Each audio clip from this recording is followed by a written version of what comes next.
I never imagined I'd be writing something like this.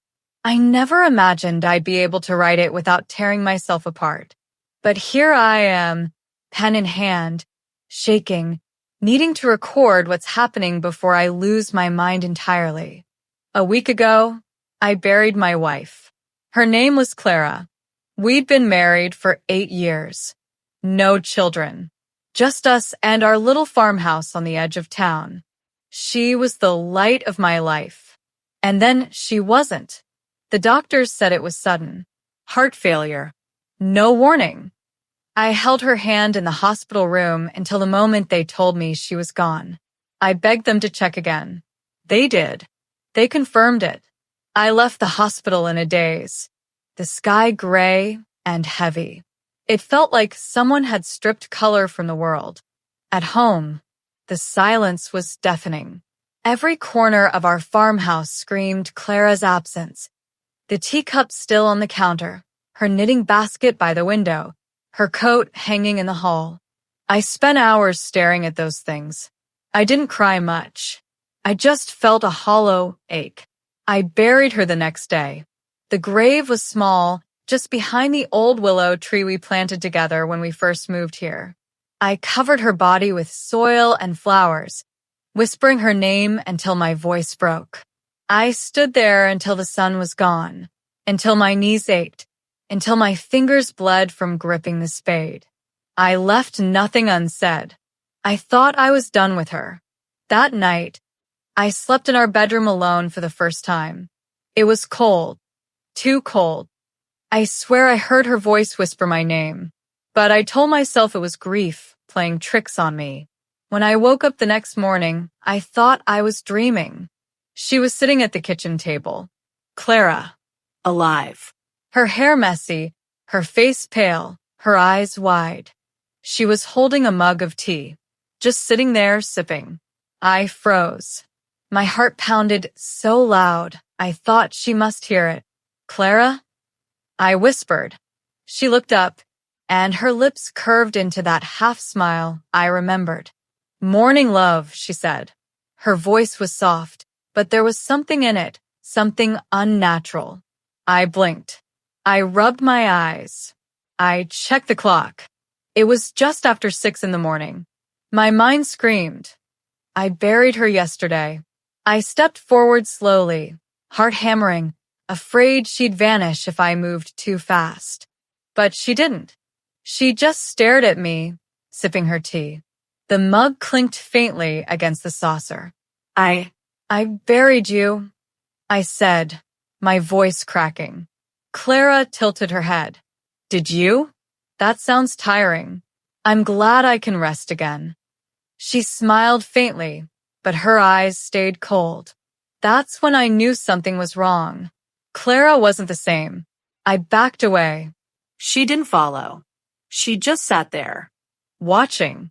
Now I write this in the living room, candlelight flickering against the walls. Outside, the wind is howling through the trees. I keep hearing footsteps upstairs, but Clara's body should be in the grave. I know what I saw, and I know what I buried. But if she's here, then I don't know what I buried at all. October 3rd last night was hell. I barely slept. Not because of nightmares, though there were plenty, but because every time I closed my eyes, I heard her. Clara. Not her voice, exactly, but whispers, murmurs. Soft, almost like wind through dry leaves. I tried to convince myself I was losing my mind, but this morning proved otherwise. When I woke, the kitchen smelled faintly of chamomile tea and something else, something metallic, like iron. I froze. The memory of her at the table last night came flooding back, vivid, unshakable. I didn't want to see her again, but I couldn't stop myself. I crept downstairs, heart pounding so hard I thought my chest would give out. The kitchen light was dim, the curtains drawn tight, but there she was. Clara, sitting in the exact same position as last night, mug in hand, staring into the dark inside it as though it were a mirror. Her hair was more disheveled now. Her skin looked paler. Her eyes, the thing that unsettled me the most, were wrong. Too still. Too empty. Yet somehow, they were fixed on me. "Clara," I whispered again, but this time my voice was sharper, breaking under strain. She tilted her head slowly, her lips barely moving. "I'm tired," she said softly. "I've been waiting." Waiting. That word echoed through me. Waiting for what? I stepped closer. You died. I buried you. I saw your grave myself." Her fingers tightened around the mug, though no sound came from it.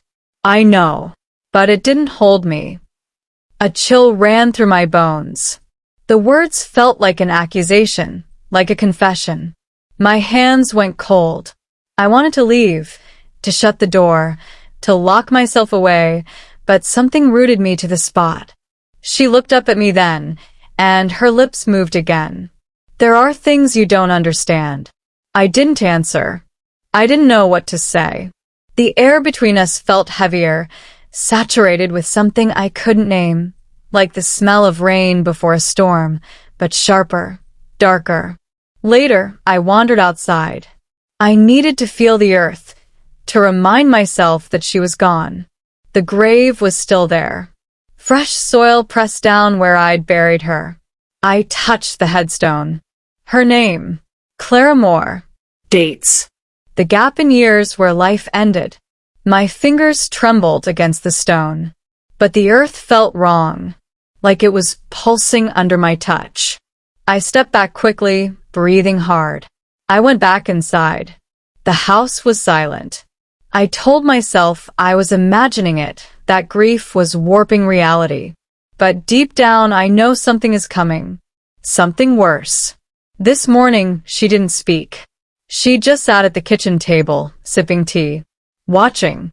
I thought about confronting her, but I didn't. I couldn't. Instead, I kept my distance. I ate breakfast silently, avoiding her gaze, though I felt her watching me all the while.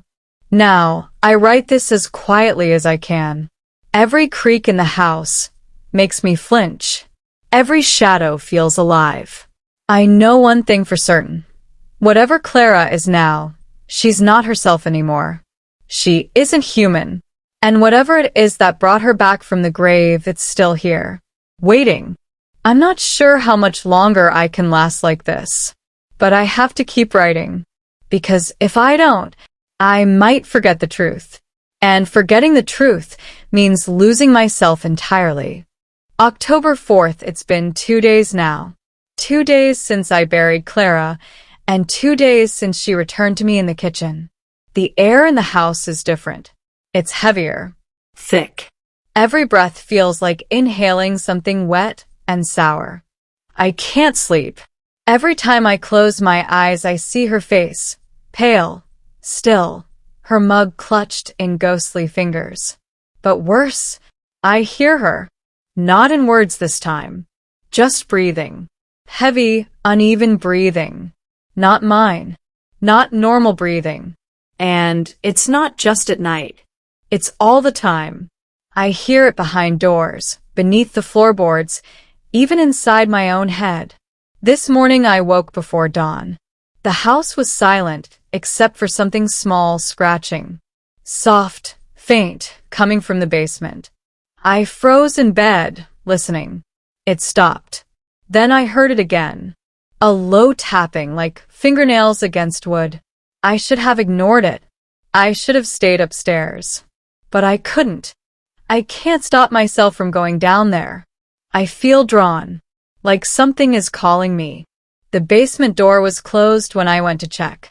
The kind of closed that feels deliberate. I opened it slowly, the hinges groaning like a dying animal. The air that hit me was cold, wet, and rotten. My heart thudded so loud I could hear it in my ears. The basement was pitch black. I turned the light on, but it flickered before dying. I was left with a dim glow from the hall upstairs. Then I heard it again, the scratching coming from the far corner. I stepped closer. My boots echoed in the damp room. The smell grew stronger, iron, earth, and something like decay. Then I saw it. A wooden chest, old, warped with age. It was not here before. I know it wasn't. I would have remembered. It was carved with strange symbols I couldn't recognize, almost like twisting letters, but not language I knew. The lid was cracked. The air coming from inside was colder than the rest of the basement. I wanted to run. I wanted to slam the door and lock myself in my bedroom forever. But I opened it. Inside, nothing. Just soil. Dark, damp earth. But it smelled wrong. Deeper, fouler, like grave dirt mixed with something alive. I pulled my hand away quickly. My skin tingled like I'd touched ice water mixed with something burning. That's when I heard her voice. Clara's voice. Whispering. From the basement. Directly behind me. "Why'd you bury me?" I spun around. She was there. Standing at the top of the stairs. Her face was even paler now, almost translucent. Her eyes were hollow. Black pits that seemed to pull at me. Her lips curled into that same strange smile she had the first time I saw her. I screamed. She didn't move. She just watched me. Then she spoke again. Her voice was low, almost wet. "It was supposed to keep me away, but you called me back." I don't know what she meant. I wanted to run. I wanted to slam the basement door shut and lock it. But my legs refused to move. She turned and slowly walked down the stairs. Not like a living person, more like drifting. Her feet made no sound. I stumbled backward and fled upstairs. I locked my bedroom door. I sat on the bed trembling until morning, listening. But the scratching in the basement never stopped. Now, sitting here writing this, I can hear her in the kitchen again. Drinking tea. Watching. I know I should leave. I know I should call someone. But part of me is afraid if I do, she'll disappear. And worse, I don't know if I could bear her leaving me again. I buried my wife. But I think I buried something worse. October 5th, I haven't slept. Not properly. Not in 3 nights. Every time I close my eyes, I see her in that kitchen chair, her mug in her hands, staring at me without blinking. Last night, the sound in the basement got louder. Not just scratching, something deeper, heavier, like a heartbeat. Not mine. Not anything living I know of. I tried to ignore it. I told myself I was losing my mind. But then I heard her voice again. Clara's voice. Soft. Whispering my name. It pulled me downstairs. Even though every part of me screamed to stay upstairs and lock the door. I took the flashlight. The beam cut through the darkness of the basement. My heart thudded against my ribs. The air was so cold, I could see my breath. The scratching was gone, replaced by silence. Except it wasn't silence. There was a rhythm, something beneath the earth. My flashlight flickered, then died. The basement was swallowed in darkness. I froze. Then a hand touched my shoulder. I spun around. No one was there, but I could feel it, a presence, heavy, watching. I fled upstairs, slamming the basement door shut. I locked it. I swear I heard her laughing softly behind it. This morning, I found something on my pillow. A folded piece of paper. My handwriting, but not my words. Clara's handwriting. It said, "You opened it. You brought me back. Now it's too late." I don't know what it means. I don't know what I opened. I searched the house. No note, no chest, no sign of the basement having been disturbed, except for the air. The air smells different now. Earthy. Wet. Like a freshly dug grave. Clara is still here. Sitting at the kitchen table every morning, every night. She doesn't speak much anymore. Just stares. Watching me. Her eyes, they're changing. They seem darker every day. Almost black. I've started keeping a notebook, writing everything I see, everything I hear, to try to understand. But my notes are already filling up with things that make no sense. Symbols, numbers, scribbles, things I don't remember writing. Tonight I heard her voice again. Louder, clearer, coming from the basement. You can't stop it. You buried it, but it waits. The word, it chills me. What did I bury? I don't want to go back down there. But I know I will. I feel it pulling me. As though whatever Clara is, whatever she's become, is tethered to something below the floorboards. Something I buried with her. I'm beginning to think that burying Clara didn't send her away. It brought her back. And now, I don't know if I can undo it. October 6th, something has shifted. I can feel it in the air. Even sitting here writing this, I sense the change. The house feels alive now. Watching. Waiting. Clara hasn't spoken today. She hasn't moved from the kitchen chair since morning. Just sitting there, her mug untouched, her gaze fixed on the wall. But her breathing is slow, unnatural, like a thing that doesn't truly need air, but pretends to. I've stopped eating breakfast. My appetite is gone. The food tastes wrong now, metallic, bitter. I keep finding traces of dirt on my plate, no matter how carefully I clean. I've been thinking about the basement, the chest, the symbols, the note. It's been gnawing at me all day. I can't stop replaying her words. You opened it. You brought me back. Now it's too late. What did I open? I remember now. 2 weeks before she died, Clara became obsessed with a book she found at the antique store in town. She wouldn't let me touch it. She told me it was important. Something she called the Ledger of Hollow. I didn't think much of it at the time. I thought it was one of her whims. But now I wonder if that book had something to do with this. Last night, I searched her belongings. The book is gone. Her journal is gone. The knitting basket is empty. All I found was the note, folded and placed neatly on my pillow. Tonight, I couldn't resist. I went to the basement again. I unlocked the door quietly. The air was colder than before. The scratching had stopped. Instead, there was a low humming, like wind passing through stone. I took my flashlight and shone it across the floor. The beam landed on the chest. It was there again. Same warped wood, same strange carvings. But this time, the lid was open. Inside, dirt. Thick, black, clumped earth. And at the center, something small. A bone. White clean, too clean. I almost screamed. I dropped the flashlight. It rolled across the floor, casting wild shadows against the walls. The sound behind me made me spin around. Clara was standing at the top of the stairs. Her face was pale, her eyes black pits. Her lips curled in a thin smile. You shouldn't have come here, she said. Her voice was low, hollow. You brought it here too. What is it?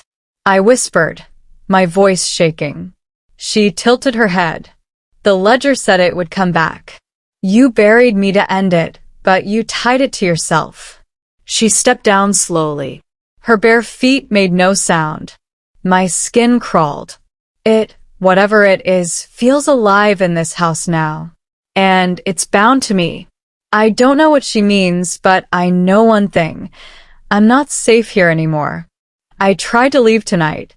I grabbed my coat, my keys. But the front door wouldn't open. Not fully.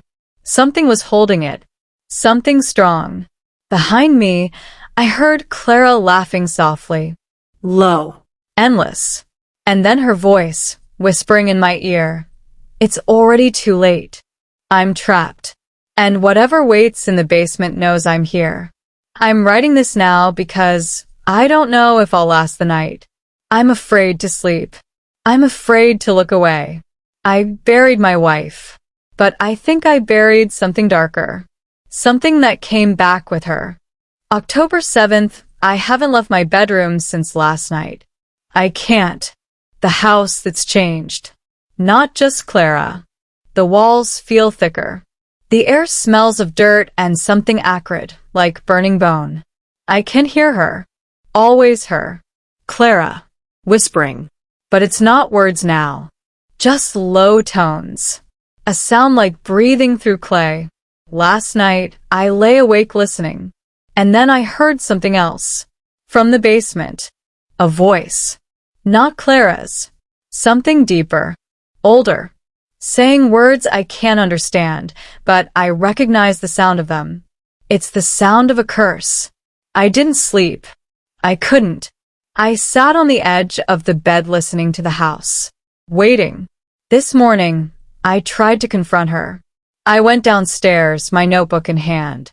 She was there at the kitchen table as usual. Her mug was empty. She wasn't speaking, just staring. Her skin was paler than ever.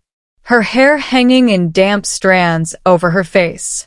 I asked her directly, Clara, what happened? What is it? She didn't answer for a long time. Then, slowly, she looked up at me. Her eyes blacker than before. It's older than death. It's older than the grave. You buried me to end it, but you bound it here. To you. I dropped my notebook. My hands shook. Bound it? How? She smiled faintly. The ledger told me. I didn't want to believe. But you read it anyway. Her words hit me like a blow. I remember now. A few days before her death, Clara begged me to read the book. I refused. But late one night, I heard her whispering in the bedroom. I found her gone, the book lying open on the floor. I glanced at it, curious. The symbols burned into my mind even now. I couldn't stop reading, even if I wanted to. I don't remember how long I read. But when I looked up, Clara was standing in the hallway watching me. She didn't speak. Just stared. Now I know why. She said softly, You opened it. And it opened you back. I tried to run. To leave. But the front door wouldn't budge. Like the house was holding me inside. All day I've stayed in my bedroom. I've barricaded the door. I can hear her moving in the kitchen. Quietly. Slowly. Always watching. And now, I know something worse. When I went to the basement earlier, in my mind, I keep telling myself I was going to confront this. I found the chest gone. Vanished. The air smelled wrong. Worse than ever. I could hear her voice again, coming from below. Whispering, Come down. I don't know what waits there. But I know I can't ignore it. Because the thing Clara brought back isn't just here to stay. It's here to feed.